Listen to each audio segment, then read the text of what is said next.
Raha ho an'ny Omaly manokana moa izay fe-potoana farany nandraisan'ny CES izay antotaratasy izay dia nanao tohy vakana ny fananterana ny antotaratasy teny Ambohidahy. Ny zava-nisy teny Omaly ara moa no entina amintsika anatin'ity fanadihadihana manaraka ity. Herana amin'ny lovara manantsofy tsiry rakotarson ary mamy Rasamoely.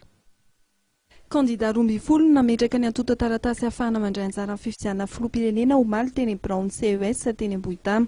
Anisany nanakatona amin'ny fametrahana ny antotaratasy filatsahan-kofidiana Nanao Edgar Zavindravà amin'ny antoko TGV PDS n'Antananarivo renivohitra Perinasa. Ary manao antsoava ho an'ny fahendren'ireo ao amin'ny cours électoral spécial mba hijery atsakany sy andavany ary fatatsika ny fahendren'izy ireo fa dia hijery amin'ny itsiny sy ny rariny amin'ireo isehoantsika amin'ity resaka fifidianana ity. Ny lohan'Andriamatoa Edgar Zavindravà dia anisany nametraka ny antotaratasy filatsahan-kofidiana Andriamatoa David Andriamparany Benjamin filohan'ny FFF. Candidat favalo amin'ny telopolo nametraka ny taratasy filatsahan-kofidiana amin'ny fifidianana filoham-pirenena Profesora Stéphane Narson, mpampianatra mpikaroka no sady filohan'ny fikambanana AGMM na fikambanana gasy miara-mandroso. Mila fivoarana amin'ny firenena hoy izy ary ny teknisianina no tokony handray anjara amin'izany fitantanana amin'ny firenena mba hisian'ny tena fampandrosoana.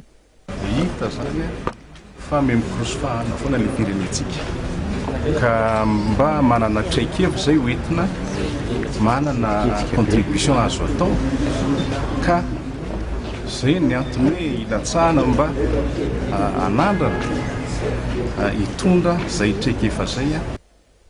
Anisan'ny tonga teny Ambohidahy Omaly ihany koa Ramatoa Solarvang Roseline Nema izay ao anatin'ny sehatry ny fandrarahana Ratsoloka.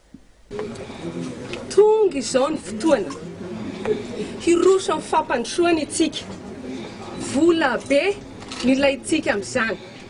Io harena ambany tany io indrindra fa ny solika no vola be sady haingana hoentsika hampandrosoana ny firenentsika.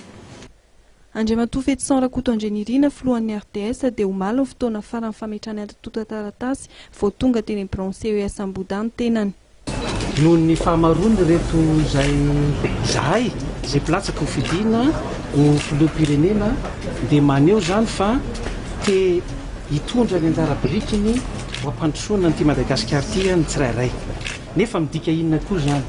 Midika zany fa ilay fifidianana zay hoatrehantsika amin'ny faha-efatra amby roapolo volana Jolay ho avy zao dia efa ankatoaviny rehetra.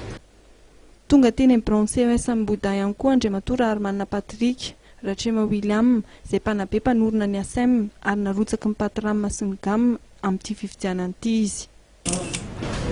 Za milaza eto masinareo fa velorano zany tsikatsaka fa sy ny tombotsy ny firenentsika amerina ny asin'ny Madagasikara, amerina ny asin'ny Malagasy tsirairay avy tsy kajin'olona rehetra tsy akanavaka.